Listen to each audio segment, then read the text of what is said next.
Hello, hello. Good morning or afternoon.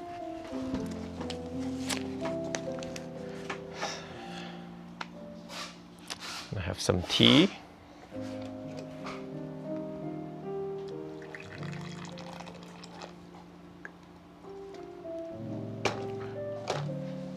Hello, Vincent. Hello.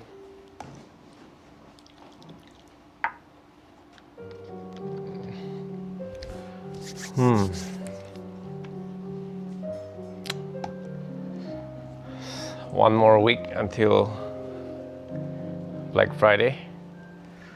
A lot of tea to try. Alright. I'm gonna be drinking a very popular Japanese green tea. Hi, Danny. Hope everybody have a good day. It's a random Wednesday. Shop is closed. Hi, Jessica. I will be drinking some tea from the tea club, actually. My morning has been great. Thank you. Just trying out some new tea. Some tea for the tea club member. Alright. So the first tea I'm gonna do is a really premium cookie cha. If you're not familiar with cookie cha, they are the stem tea. And I learned, good morning, I learned that there are company that actually makes premium version of cookie cha. They are just the stem, but the stem normally is not something considered premium. So this is really interesting because for something that is not premium and a company try to make it premium, it's always usually a good approach because then they have their own market share, right? And a lot of you don't know that that's how it started with black tea. Black tea wasn't premium, and now it became premium. And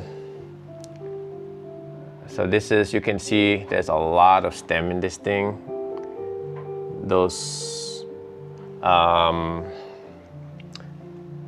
like lighter color one, those are the stem.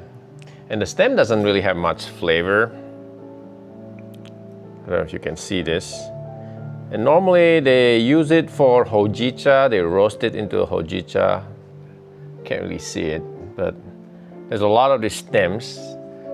The unique method of separating the stem with the green tea it's pretty cool because they use machine to shred them apart, and then they separate the stem and for different purposes. So this one they mix a little bit with leaf, but most of them are still the stem. And most of the time cookie cha has also not only it's sweeter, but it's also lower caffeine. So people that want to drink green tea in the evening, cookie cha is a popular choice. Or cookie cha is also popular for mixing it with fruits like yuzu. So you sometimes see yuzu cookie cha. It's great for cold brew. But in general, they're pretty light, right? And they're not super premium tea. But I found a place in Japan, in Shizuoka. When I asked them, what is their specialty, they said it's actually cookie cha. So that was like very surprising because that's not a common thing to be specialized in, And also, cookie cha is easier to brew than normal Japanese green tea. You can use a higher temperature.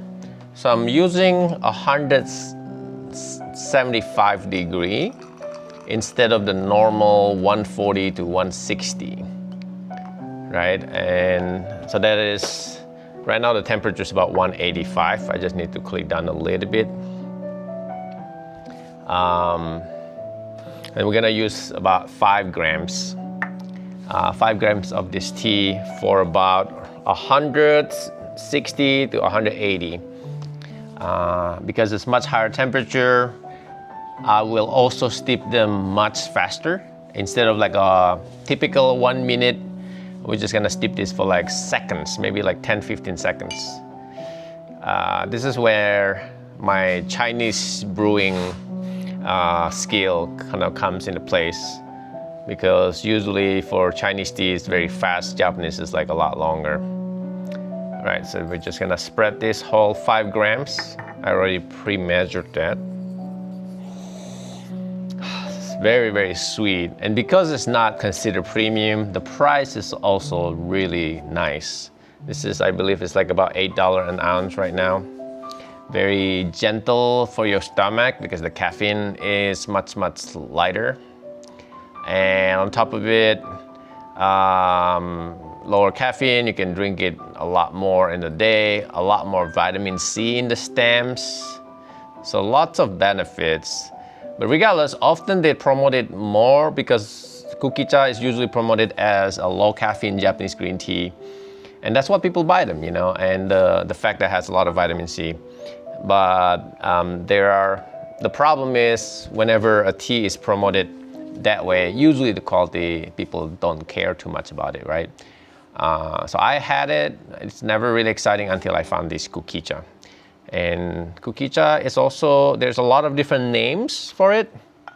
There's a name, we call it Karigane or bocha.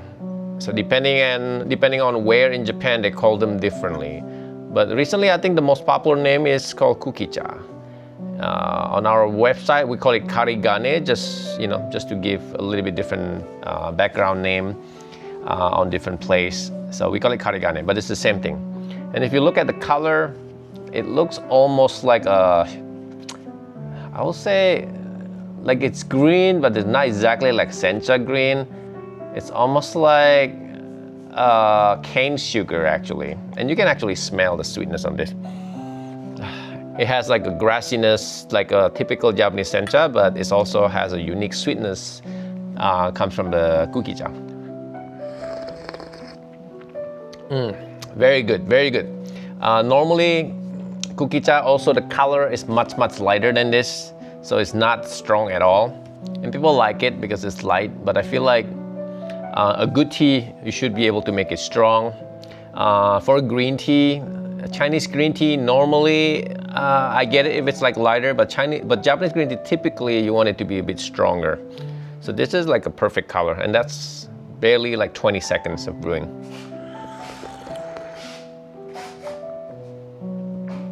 And you can steep this, I believe, 3 times.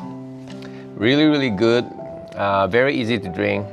It's not super premium tea, but it tastes very premium. And when I say it's not super premium tea, as far as like quality is, there's not a strong aftertaste. The aftertaste is kind of weak, but it has a great caffeine, kind of like a really calming kind of like feeling of caffeine. And the most important thing is it's very easy to brew. It doesn't get bitter at all. I think if you push it, maybe it will get bitter, but it doesn't get bitter as easy as like a lot of Japanese green tea. It's definitely an everyday green tea. If I have to drink Japanese green tea every day, this is probably the one that I would drink every day. It's just not too salty. It's not too sweet. It's not like, everything is just really balanced. And the most important thing, it's not very expensive. All right, so I'll try a second brew.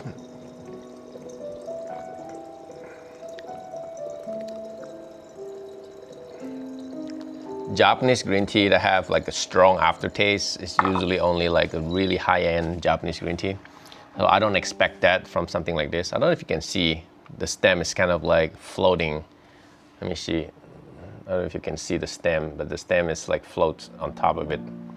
So there's definitely still some leaf, and as a result, this is probably a little bit higher caffeine than a normal kukicha.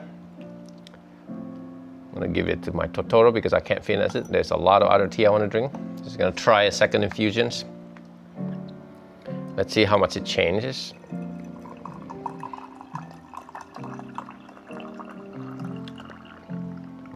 There's definitely a sweetness that still lingers, but it's not in a way like some of my premium Chinese green tea.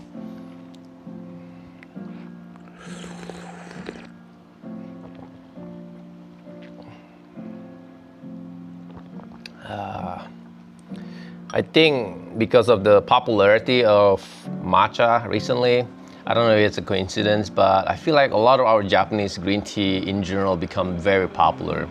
I see our sales in like Japanese green tea outside matcha has like more than double. So I'm not sure if that's a trend across a lot of Japanese tea.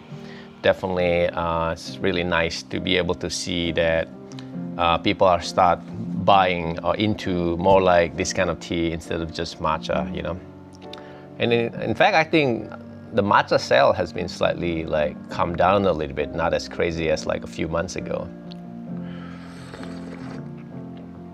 Okay, this is a higher temperature, but it still tastes really nice.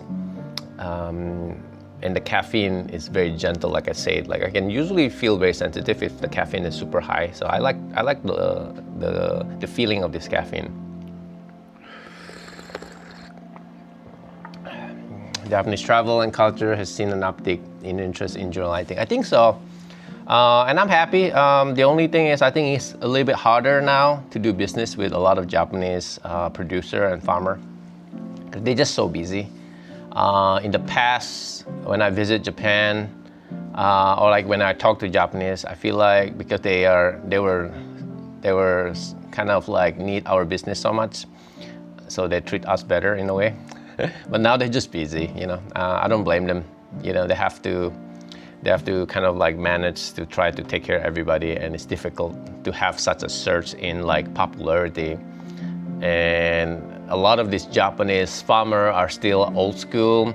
They don't really have the right technology.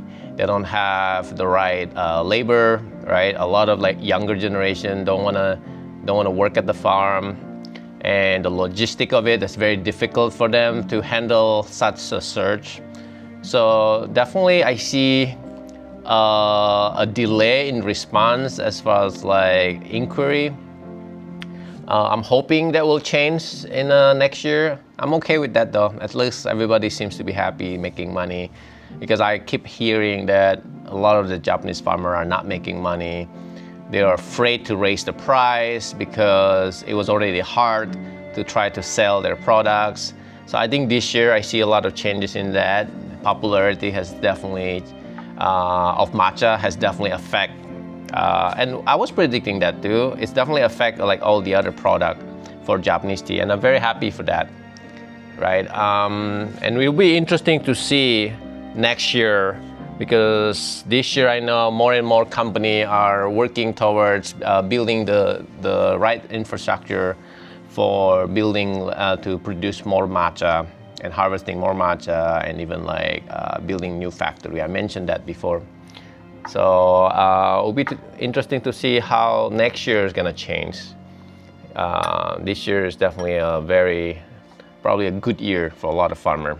It's a big challenging year, but I don't know, it might change. Even until now, I still talk to a lot of Japanese people that they still don't drink premium Japanese tea, and maybe the foreigners, the one that drink premium Japanese tea.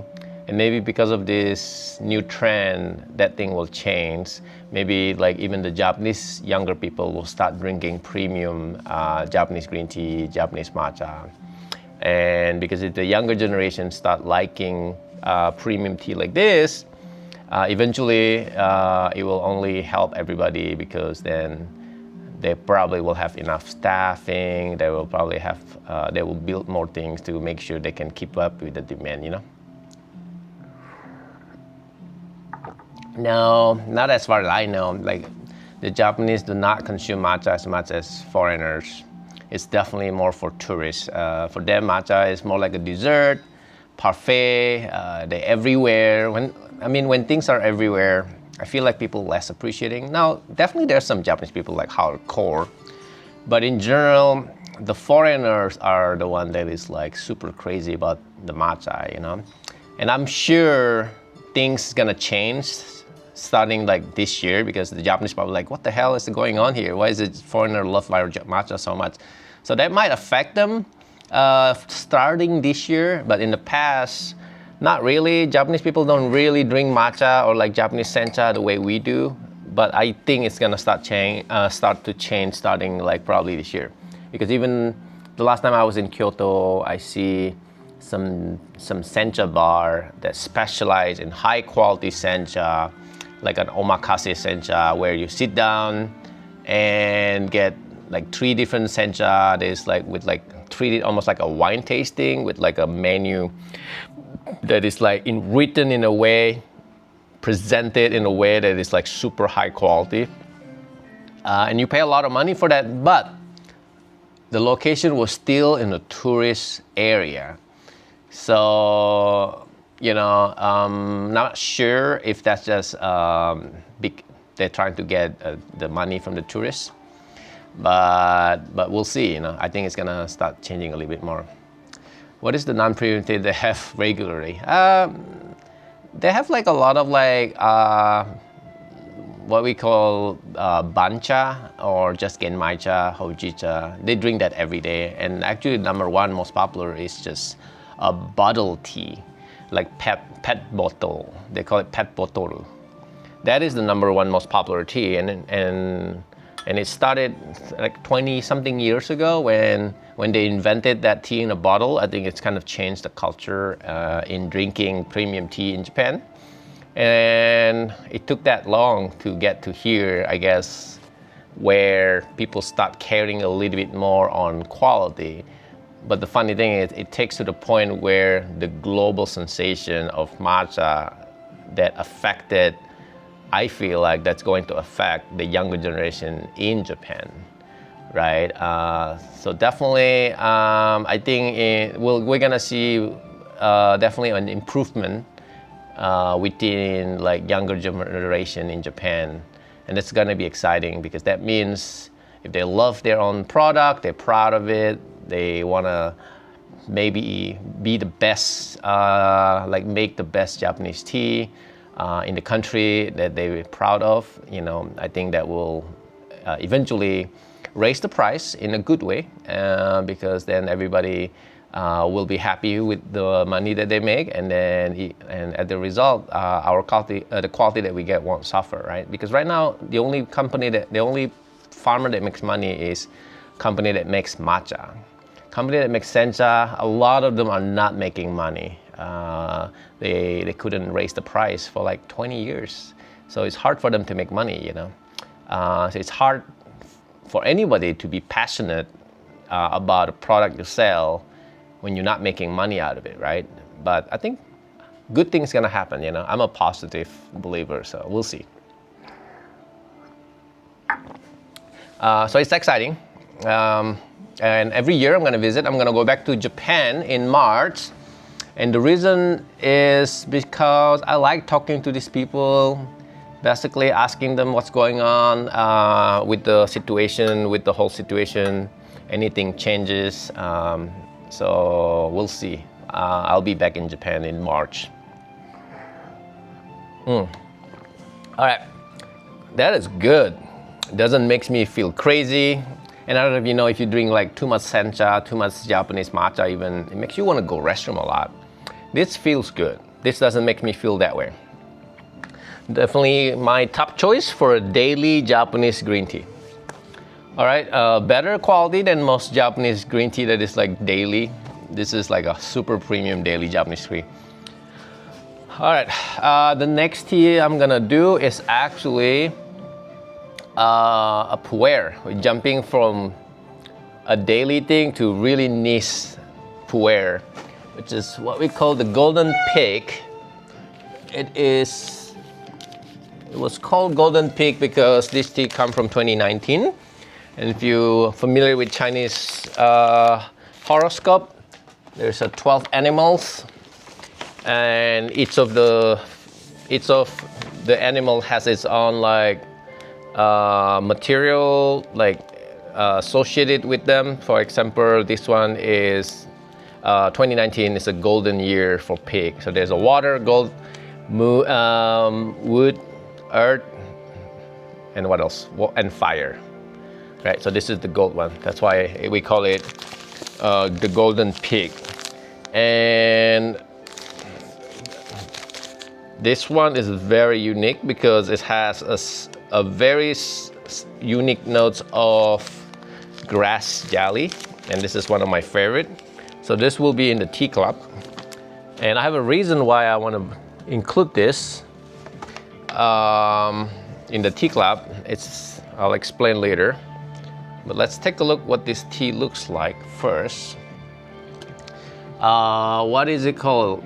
The premium daily Japanese tea. Oh, it's called, I believe it's called Karigane on the website. Let me just double check. It's Shizuoka Premium Karigane Green Tea.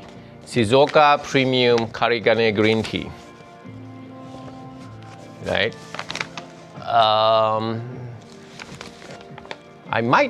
I think it's gonna be on sale somewhere, like sometime this week. So if you wanna buy them, I think wait for like a few days. I can't remember when I put it on sale, but I know it's gonna be available for Black Friday, so that you can get more for cheaper. All right, and you know what's funny too? Because I go to Japan and I visit a lot of farm, I try to buy a little bit of every place, because with Japanese green tea, sometimes it's difficult to make that decision right on the spot. Part of it, they all sencha, and there's only so much caffeine I can drink in a day. I can drink a lot of caffeine, but sencha is very intense, and I'll also try matcha, right? So when I bring it back, sometimes it's not as good as I want to when I have the time to properly enjoy them. Sometimes they're not as good as I want to, so I will like sell them. It's still really good, but it's not something that I will like keep going to continue. So this was, I was pretty sure I want to keep going selling it. I ran out of stock for like a few months, and I just forgot about it. I always liked that tea, and eventually it took until a customer emailed me, hey, I've been waiting for this item to be back in stock. This is one of my favorite green tea. You know, I hope you don't discontinue that. And that's when it hits me like, oh yeah, I do love that tea. I wasn't planning to discontinue it, but because of that one email, I immediately like, okay, I gotta reach out to that farmer again and see if I can get some back, you know. So I'm glad I did that, because it is one of my favorite Japanese green tea. Let's see. All right, I'm gonna use this. So thanks to that one customer, right? I always pay attention on everybody's message. I'm probably not a good at like responding quickly, but I definitely always read everything. So anything that is like discontinued, if you feel like you found something you love, if I still can get them, then I always try to get them. Right, for this, I'm gonna use almost boiling. We're going to brew at, you can use boiling too, but I like it almost boiling, like about 200 degrees Fahrenheit. Okay. All right. See you next week. I need refills. Okay. See you next week. Next week, is it next week? Yes, next week is gonna be crazy busy. I'm expecting lots of people gonna come here to restock. Usually on Black Friday, I have a special event to like basically let people try our tea. But this time, I probably couldn't do it just because we're short-handed. Thank you for the yuzu tea. I thought it was fire too. It's really good. I'm glad you like it. That was the first yuzu tea I ever bought that I'm like proud of. We also have the new cherry blossom green tea, which in my opinion is not as good as I wanted to. But you know, that's just the journey, trying to find the best. But yuzu green tea, absolutely, really, really good. So this is the cake. We'll be there for the F1 Grand Prix. Oh my God, the Grand Prix. Okay, so you can see, it's gorgeous, right? So So a lot of this, when we break it for our customer, we try not to give you this kind of like crust leaf, right? When you like break it up with a scissor or like with this Puerh knife, sometimes there's a lot of crumble, but we never give you these crumbles, right? Because the tea does not taste as good when you crush them like that. So we always give you a full piece, or like we just break it really gently. So if you ever order my Puerh and it comes like this, definitely let me know, because that is not good, right? All right, so what do we do with that? I'll just drink it for myself. I'll just take it home. I cold brew them, who cares? But definitely you shouldn't get that. If you ever get that, that's probably a mistake. Definitely let me know. All right, I'm gonna cut this. So the best way, some people like to cut from the middle. Since the middle seems like it's still intact, so we're just gonna go from the side. And I like this knife because it's not sharp. So if I accidentally poke myself, which happened a lot in the past, I won't bleed. All right. This is one of my very unique Puerh, because it's the only Puerh that when you drink it and it does, shit, I just poked myself. Didn't get, but it's fine.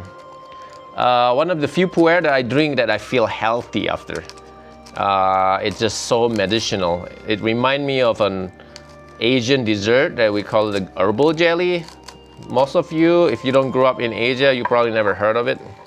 It's a grass jelly. You can get them in some boba shops. They comes in this like kind of like a jelly form, almost like a pudding. The color is kind of like a dark green. So this one tastes like that. Really like it. Sometimes you drink tea, you like it because it reminded you of like your childhood, and that is one of those, So if you don't grow up in Asia, you're probably not really sure what to think about it. But for a lot of people that grew up in Asia, they really appreciate this flavor profile. All right, so that is 4.3 grams. That's pretty good. 4.3 grams. There's still a little bit some crumble there. Yeah, 4.3 grams, I think it's pretty good. I'm gonna check my website real quick. What is the recommendation on the website? I wanna there's no wrong method, but I wanna kind of follow the website in case if the instruction is not right, I can fix them, Let's see, Golden Pig. This one is called Golden Pig. Oh my God. The sale is crazy. It's like 40% off. All right, 4.5 gram to 5 gram. That's pretty good. Yeah. All right. And I don't know if you noticed, I haven't really raised our price either. The price has been almost exactly the same. Even though every day I pay tariffs. So I want to believe that the price is going to come back down, and I was right. The tariff was discontinued, I believe, although we're still paying tariff as far as like this morning. This morning I still pay tariff. Yesterday I pay tariff. Literally every weekdays I pay tariff. I get a message every day. So our costs definitely went up, but I don't know. I don't want to touch the price. I'm gonna pretend that the tariff doesn't exist for now. So luckily I have a small operation here in Vegas. We have very low maintenance fee here, so we can absorb some of the costs. How long, we don't know. But with the matcha situation, that's a lot more difficult because they triple the costs. They double or triple the price, and on top of it, the tariff, on top of it, they don't ship via normal postage anymore. they only ship via like DHL. So the shipping also triple in price, or FedEx, and the custom fees, and the surgeons, the supply demand of matcha. So the matcha is the only one that we increase a little bit, but not by much though. We should increase more, but we definitely didn't increase enough. The matcha. I remember 5 years ago having a conversation with a lot of people that our matcha is expensive, but now suddenly my matcha is like one of the cheapest one. The lighting is not very good here. I'm gonna change the lighting a little bit, just a second. All right. I feel like I can't really see the tea. Ooh, almost dropped things. All right, maybe better now. I don't know if you can see the tea, but all right. I don't normally like to use strainer, but part of it because I think it affects the flavor of the tea.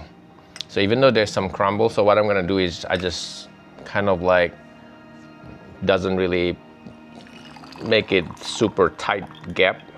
So that a lot of the crumble goes here, and then I can give it to my tea pads. Right, and the lid is barely open.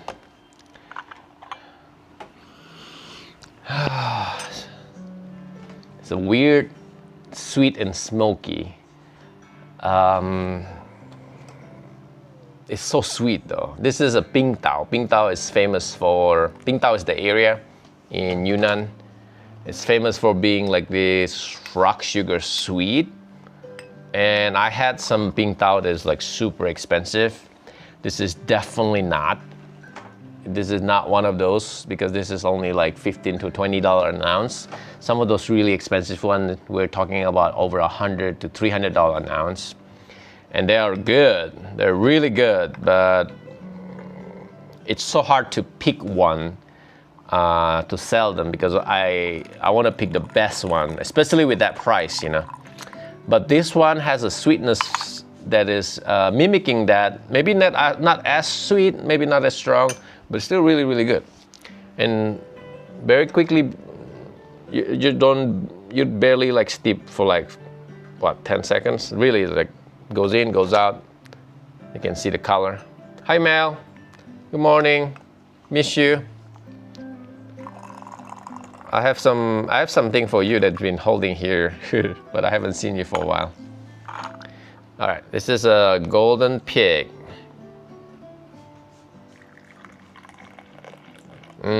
The smell, it's hard to describe. It's slightly smoky, almost like barbecue, but like just a hint. I hate it when the tea, it's just overpowering. That's like that smokiness. It's just too strong. I really hate that. So I will never sell those. So this is just a hint. So I like that.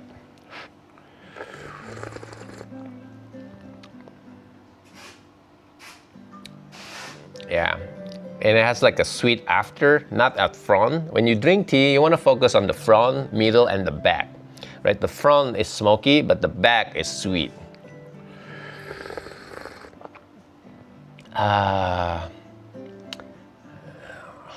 Well, if you come, I'll be here until like only 1 o'clock though. I'm leaving at 1. Very good. And what I like about this tea, it changes a lot. It gets better. The first infusion, probably the worst one. So we're gonna try a second infusion. Right now I'm brewing it about 200 degrees Celsius. Fahrenheit. 200 degrees Celsius will burn the table. All right, I'm mixing from the first infusion to the second infusion, right? It's okay to mix them. Some people don't like to mix them. Some people like to mix them. I feel like tea shouldn't be too rigid, you know. There's a lot of people that treat tea too much like one way or the other. You know, one way, you know, my way or the highway or something. But not for me, because the tea changes all the time. It doesn't make sense when you follow the rule too much, because the tea itself doesn't follow the rule. Every season is always changing. Every month, shipping from China to here change the flavor of the tea. Where you at? I talk about this all the time. The tea is alive. It's constantly evolving. It's constantly adapting to the environment. So if you don't change the way you make your tea, it does not make sense. So it's okay to be a little bit flexible on how you make your tea. All right. Very, very good, very sweet. The smokiness starting to settle a little bit less. This is one of those tea that you have to take your time. Unfortunately, I don't have all day. I really want to move on to the next tea, but I want to do one more thing with this before I move on. So the other tea that I want to talk about is this Osmanthus. So you've probably seen my ads before. So this amazing Osmanthus that I got from Guilin. The word Gui means Osmanthus and Lin is forest, so it's an Osmanthus forest. The whole city is filled with Osmanthus tree, and they're all organic, they're all widely grown. Really, really incredible. And I realized that not all Osmanthus are equal. So the color might be similar, but the smell, the taste is not going to be the same, and they only grow once a year. So what I like about this tea, it gives a kind of like a honey notes to it. And one of the best tea to mix with this is actually Puerh.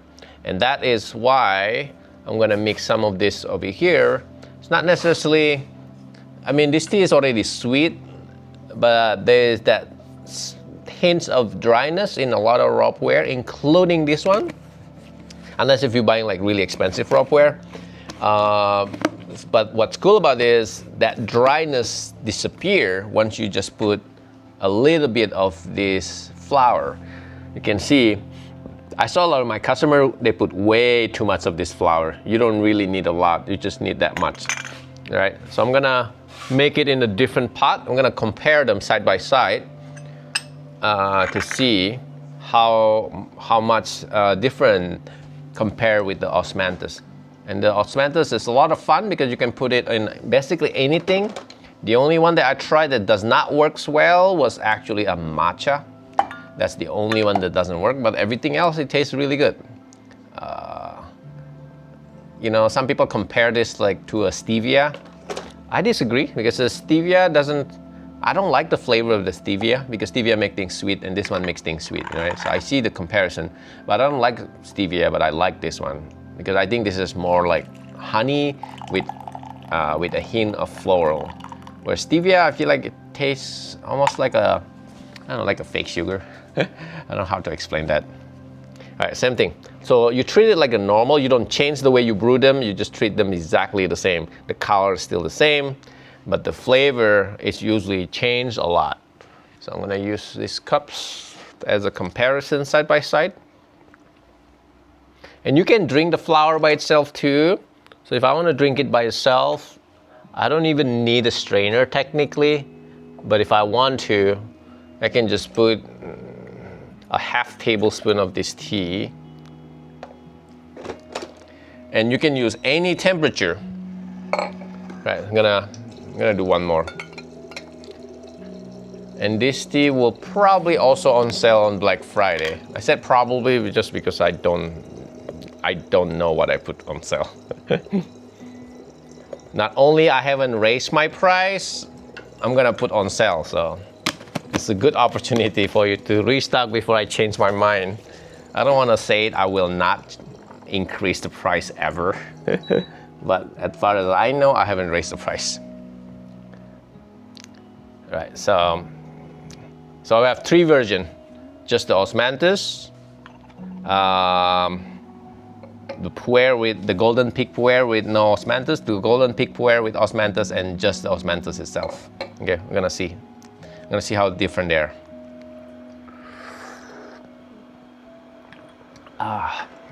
Whoops. Ooh. I need a coaster here. I think the tea's already getting me drunk. I'm getting easier to get drunk nowadays. I'll try one more time.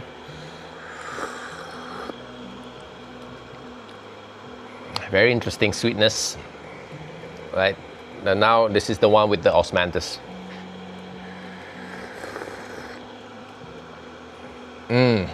So much better. It changes so much. The smokiness is almost disappear, and the sweetness enhanced, the body texture enhanced, and it's less dry. You can definitely get hints of Osmanthus, even though by seconds. Now, if you don't like that smell, that flavor of Osmanthus, that's the only time I feel like it's not for you. It's not very strong like jasmine. Most people doesn't even know what Osmanthus smell or taste like. So I personally think it's a great combination. My post office is here. I mean, my mailman picking up my stuff. I'm just waiting for the water, and then I'm gonna boil this. Fascinating. It is fascinating. So if you come here, Mel, I'll let you try the difference. Really, really good. Oh, and instantly, I feel much, much cooler here too. It stays longer. I feel like it just, suddenly the tea lingers longer. So not only it makes it sweeter, it lingers longer, it changes the texture. Yeah, it's magic. I don't understand how it works. All right, so this is just the flower itself, right? You can also just do the flower itself. It's really nice and soothing, perfect for those time where you eat something spicy or you almost get sick. You can drink this. It will like cool down your throat. I have singers or like people who talk all day that will like basically use this as a way to soothe their throat. So highly recommend this one. This is a Jinqiu Osmanthus. It doesn't come in a jar like this, but this is like 1 ounce. 30 gram, not 1 ounce. 30 gram, you get the whole jar like this, which is crazy, just without the jar. We'll transfer it to our bag. Still waiting for this, but technically, you don't really need to wait that long. Even like that quick, you should be able to taste the tea almost instantly. Yeah, amazing, amazing. I do like it in the tea though. I think I prefer it in the tea. Oh man, I dropped it again. I'm getting drunk. Try to hit your throat instantly. You'll feel the cooling sensation, almost like that mental cooling sensation. That it's almost like there's a mint to it. You know, it suddenly become like just this refreshing feeling. Yeah, flavor is not much, but the here feels really good. All right, I'm gonna do the next tea, which is a Puerh, another Puerh, but this time it's a dark one.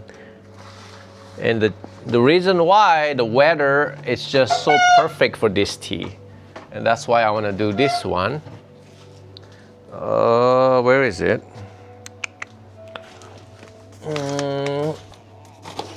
I'll be right back.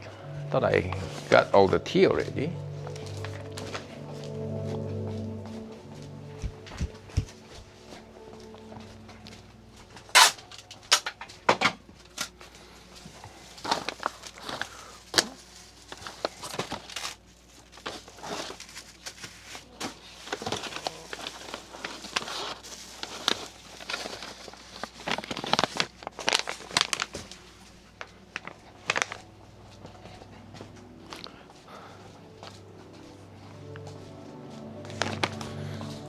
All right.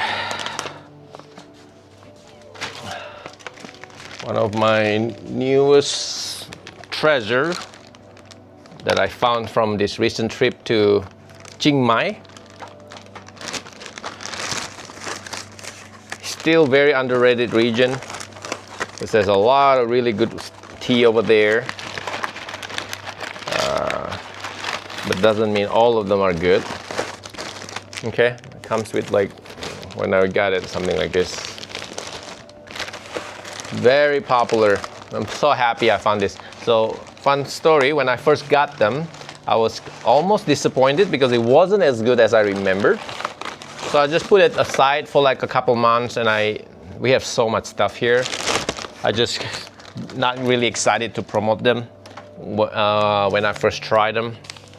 But then, after a few months, I forgot about it, and I saw that we still have this, and I give this a try again, and instantly it bring back to the memory that I had when I was in Jingmai earlier this year. So it improved back. So this remind me of the conversation I had with the tea master, because often when you get your teas, if the tea doesn't taste good or doesn't taste the same, and it's not because they switch the tea, it's because the tea changes. It happens all the time, and it only take 1 or 2 days of shipping to change the tea. And like I said, the tea is alive. It's constantly trying to adapt to the environment. So if the tea adapts very fast, that means you need to give it some time before it's like kind of like adapt to the environment where you add. And I think I was waiting for 2 months, not on purpose, but definitely the flavor changed. It's not exactly the same with what I remember when I was in China, but it's actually, I think it's better. When I just got it, it was bad, and then become really, really good after. So I'm very excited. And then I test them with a lot of my customer. It's the best thing when you know you were right, because instantly I got that feedback. Instantly people buy like 1 ounce, give it a try. The very next day they buy a whole cake or they buy like half a cake. So when you see that happen, you just know that you found a special stuff here, right? Ooh, this is not open yet, so I'm gonna have to open this. That's okay. We're gonna have to break this cake. That one is half a cake.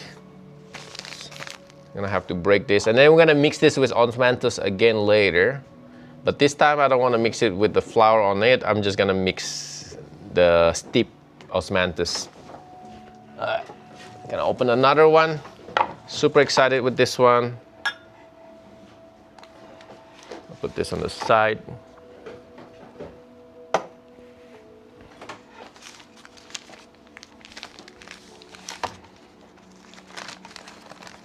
This is called 2018 Wengji. Wengji is the sub-region name.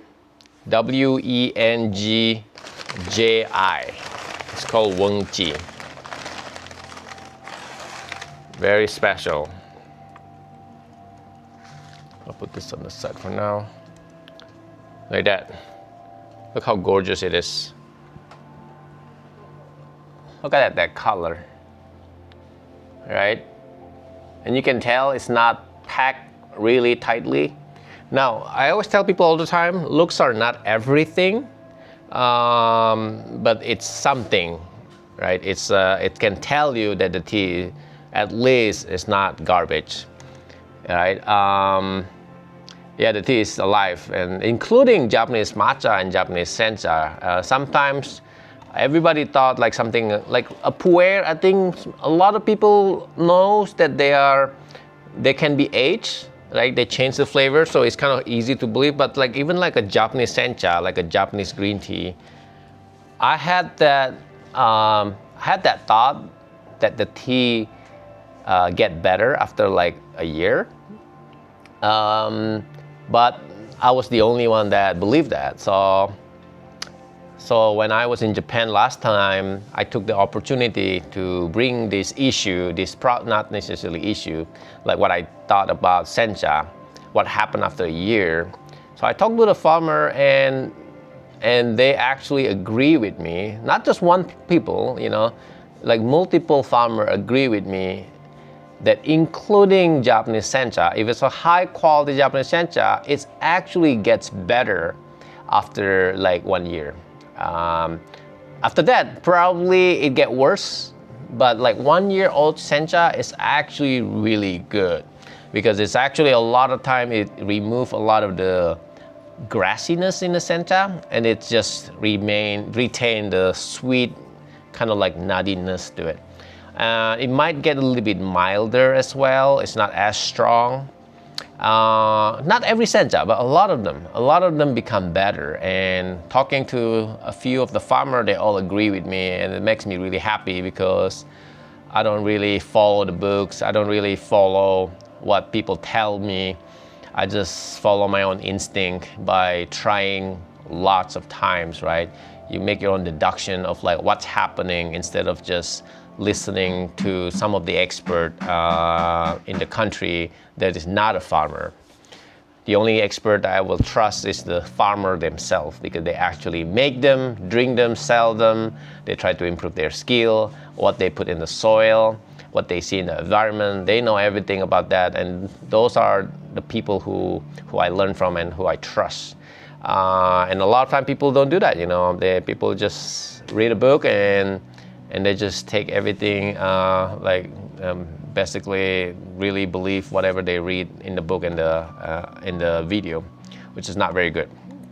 So I try to challenge the traditional method of understanding what is tea, you know, by basically just trying a lot actually.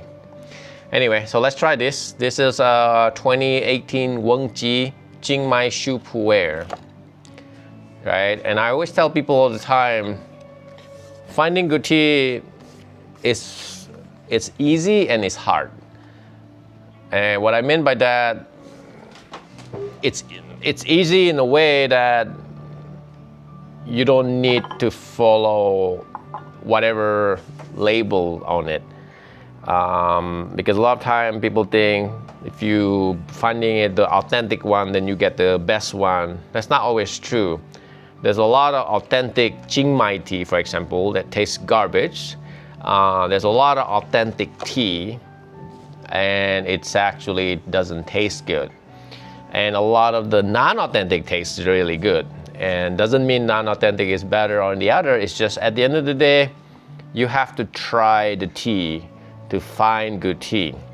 It has nothing to do with where it's from, sadly.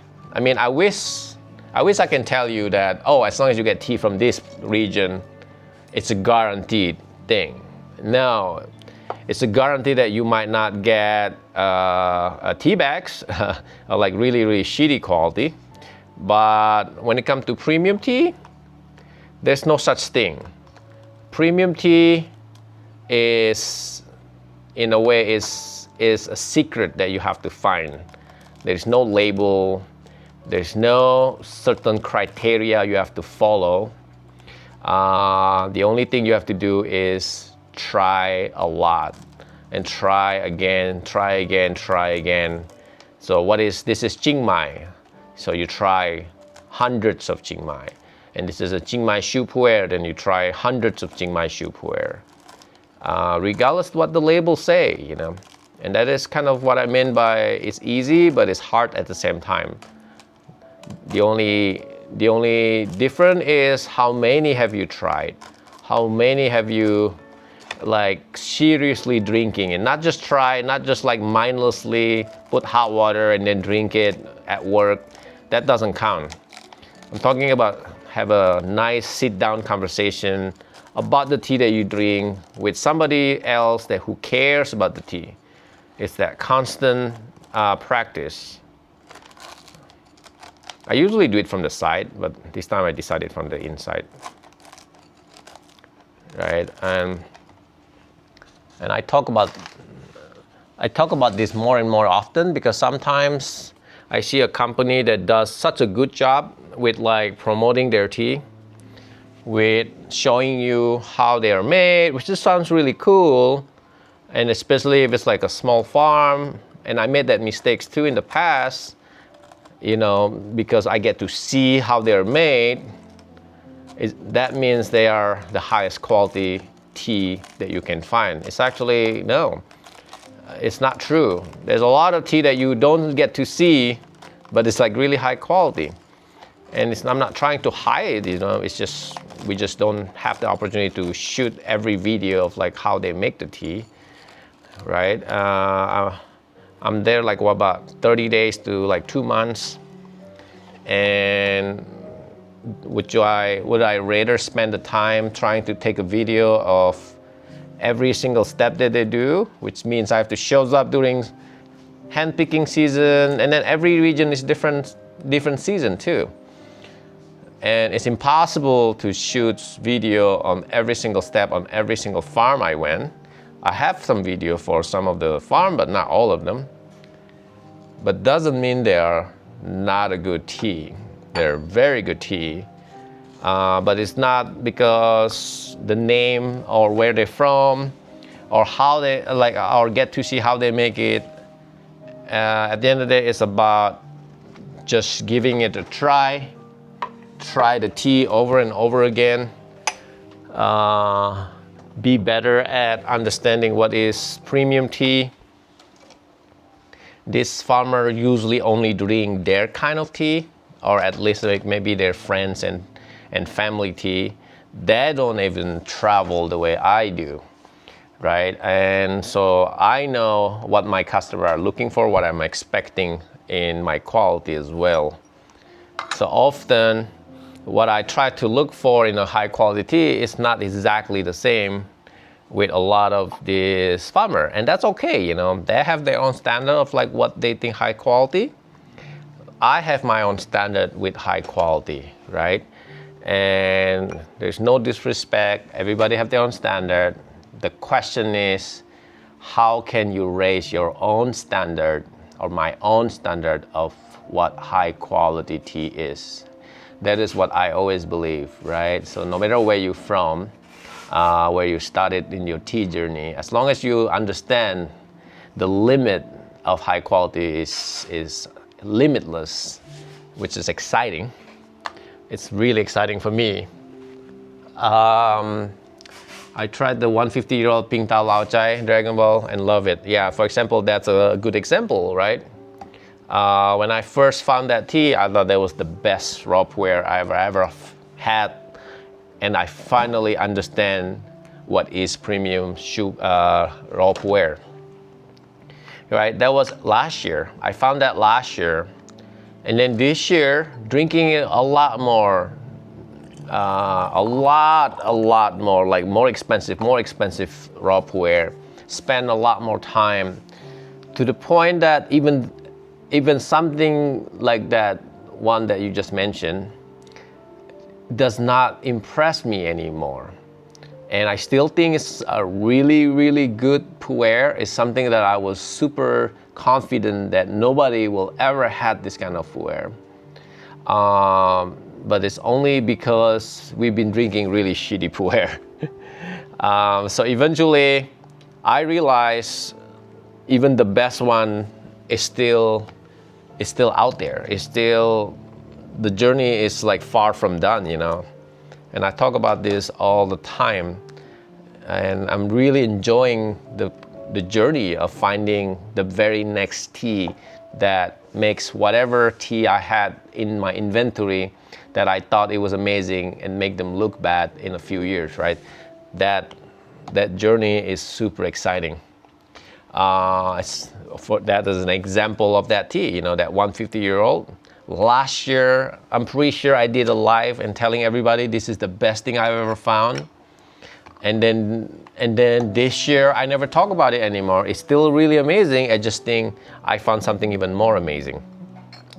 And that is the journey, I think a lot of people don't understand how to appreciate that journey. You gotta appreciate that journey. So you gotta keep drinking all the tea that you can. Hopefully from different places. When you buy tea only from one place, sometimes you don't know what's out there, Unfortunately, it can get very expensive, and that's what I do. But if you have the means to do that, I invite you to do that too. It just get really expensive, that's all. I don't know if you can see, this is like, I think the angle is not right. But this is beautiful pu'er. And I remember this is really sweet, really smooth, really buttery. When I first got it, it was dry, it was plain, it was very thin, right? I was kind of disappointed when I first got it, and only take 2 months. 2 months later, didn't even like store it in a special anyway, and it's instantly changed, like completely, like 180. It was amazing. Like, look at that. Oh, this is amazing.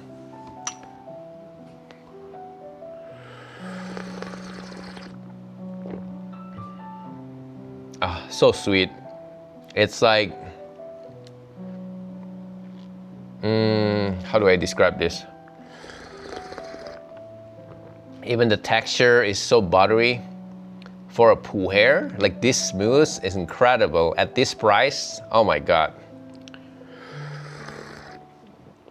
Like I have a $300, $400 cake. This is less than half. I will tell you to buy this over like the $300, $400 one I have, right? The $300, $400 one I have is amazing. It's definitely better than this.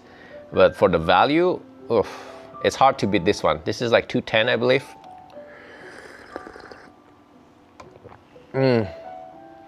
There's like, I think the difference between this and my like $400 one, just the thickness of the body, that's all. But you know, if like my $400 one is a 10, this is like an 8, you know, which is really high rating. The sweetness is amazing. Look how clear is this water. Like, I don't know if you can see how, I don't know if you can see the color of this thing. It's amazing. From my angle, it looks almost like a brandy or something. But from your angle, it looks like it's just black. This is something that you'll definitely have to try. A lot of people doesn't know, when you go to like a lot of the famous region in Yunnan, they usually specialize in raw pu'er or sheng pu'er. And this place is one of the few that specialize in Shou pu'er, this farmer. And that's what makes it special, I think. Whenever they specialize in the opposite of the other one because of competition, they're always better. And a lot of people doesn't even drink Shou pu'er. The farmer themselves, they don't even drink Shou pu'er. They only drink raw pu'er. So what happens is they will send some of their lower quality to somebody else that specialize in making Shou pu'er, and they just charge very minimal amount of money. But the farmer themselves, they don't even like them. They don't even drink them. Even if they have something amazing, it was a result because the other person that turned it into this fermented tea. Where this particular farm I work with, she actually specialized in Shou pu'er, and that is very, very rare. Okay, this is on the website. It's called Wengji 2018. Wengji. It's from Jingmai mountain. I found this from this year, 2018. Very excited.